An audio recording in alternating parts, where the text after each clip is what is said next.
So we don't want any knee-jerk reactions to this. The fact is that Melbourne is highly regarded for its generosity, for being a caring city, and our visitors are the same.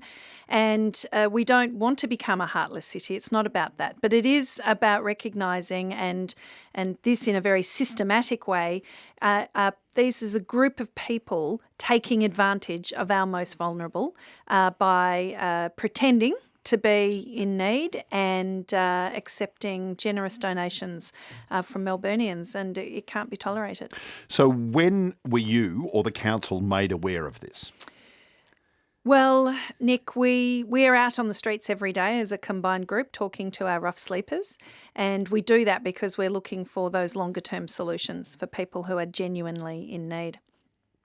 As part of that, we decided with the Victoria Police and the Salvos in particular that we were going to do a very concentrated couple of days of talking to people, and that led to some suspicions about what might be going on here.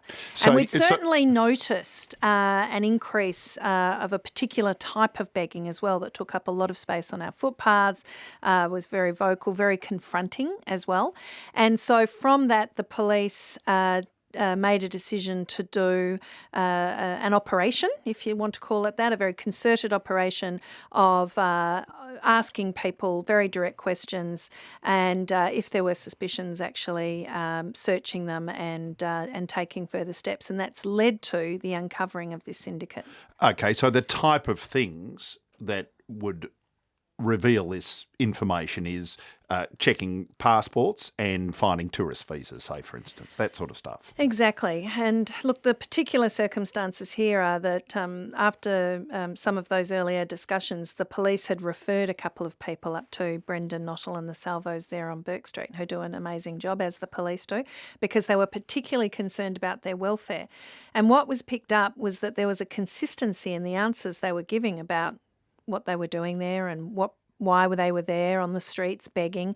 And so from that, as part of the operation on Monday and Tuesday this week, where the police had a suspicion about genuineness, they actually searched people. They asked them further questions, more probing questions, if you like, and that led to an uncovering the fact that for some of the people, when you looked beyond the sort of shabby clothes they had on the outside, they actually were wearing quite decent clothes underneath.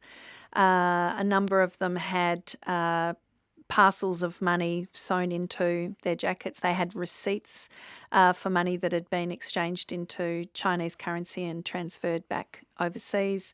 They had very consistent stories about why they were there. They had passports with visa stamps, tourist visa stamps, exactly the same day.